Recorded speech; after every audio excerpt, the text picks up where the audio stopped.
Thank you. Thank you. Thank you, Secretary Romulo, for your introduction. Other members of the Cabinet and senior government officials who are present here today. Ambassador Mitter and Madam Mitter, of course, Ram Sital Das, and all the other leaders of the Indian business community, members of the diplomatic corps, former Senator Leti Ramos Shahani, who is a daughter-in-law of India, ladies and gentlemen. First of all, to the Indian Chamber of Commerce, now to be called the Federation of Indian Chambers of Commerce, for your many initiatives, including holding a full-year celebration of the 60th anniversary of the diplomatic ties between the Philippines and India. Congratulations and thank you. Ram and I were talking about the implications of the change from an Indian chamber to a federation of Indian chambers, and the new roles and the new character of the federation. Well, one of them is that hopefully individual Indian businessmen who are CEOs of large multinationals like Citibank, Nestle, Sutherland, and so on can become individual members, and Filipinos who do business in India can also be members. That is truly a significant transformation of the Indian Chamber into the Federation.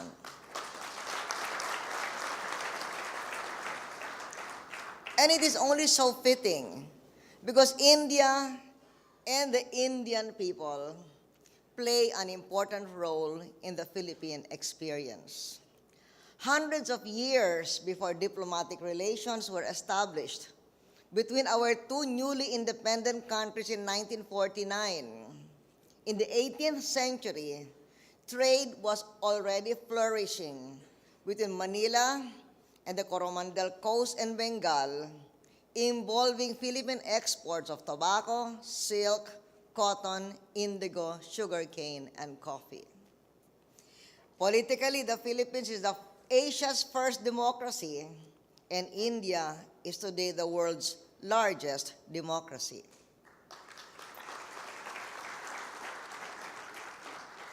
The Philippines has become a second home to thousands of Indians, and I'm glad to hear from Ram that majority have already acquired Philippine citizenship.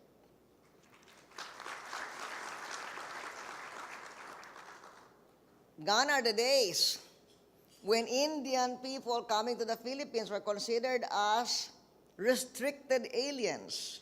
Today, you are very welcome visitors and residents to our country, and even citizens.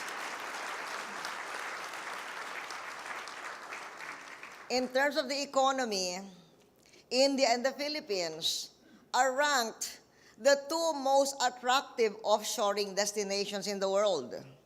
And this brings us to another important level of joint venture partnership between Indian corporations and Philippine business investors.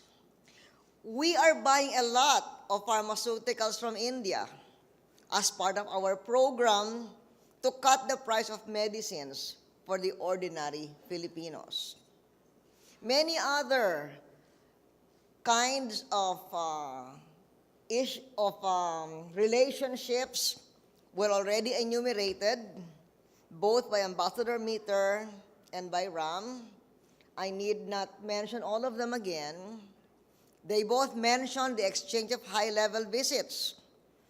India's head of state and head of government both came to the Philippines, and I, as head of state and head of government combined, have also visited India together with several of you who are part of the chamber, now the Federation. And I'm sure that you all know what memories I have of India, fond memories, not only from that state visit, but from the many times I visited India during my youth. And having visited India in my youth, and having made a state visit 2 years ago, I witnessed the transformation of India into the fourth largest economy in the world.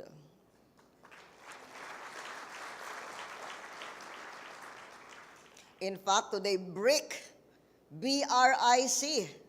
has now become an important acronym standing for Brazil, Russia, India, and China, the four new economic giants to whom the world looks today to stimulate economic recovery, because the traditional giants of America, Japan, and Europe are not to be the ones who will bring us to recovery.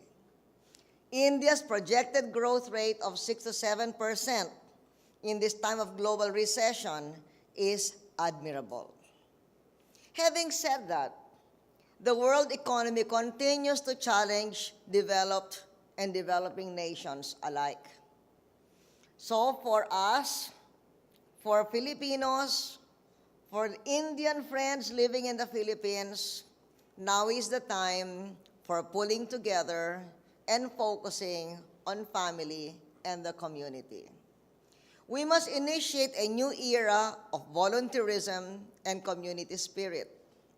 They should include the government, the religious, the civic groups, the non-governmental organizations like the Federation of the Indian Chambers, harnessing our peoples to engage in coordinated volunteer activities. We should focus on such initiatives like cleaning up our environment, building parks, planting trees, bringing comfort to the poor through food banks, bringing literacy to adults who cannot read. During these trying times, the Filipino commitment and caring, which includes the Filipino-Indian community, because having stayed here for so long, you have already all these Filipino traits of caring, should prompt each one of us to count our blessings and give back to those who are less fortunate. Our nation, the nation you have chosen to call your home, needs us all pulling in the same direction. Volunteering time, skills, and resources is a noble undertaking we should all take seriously.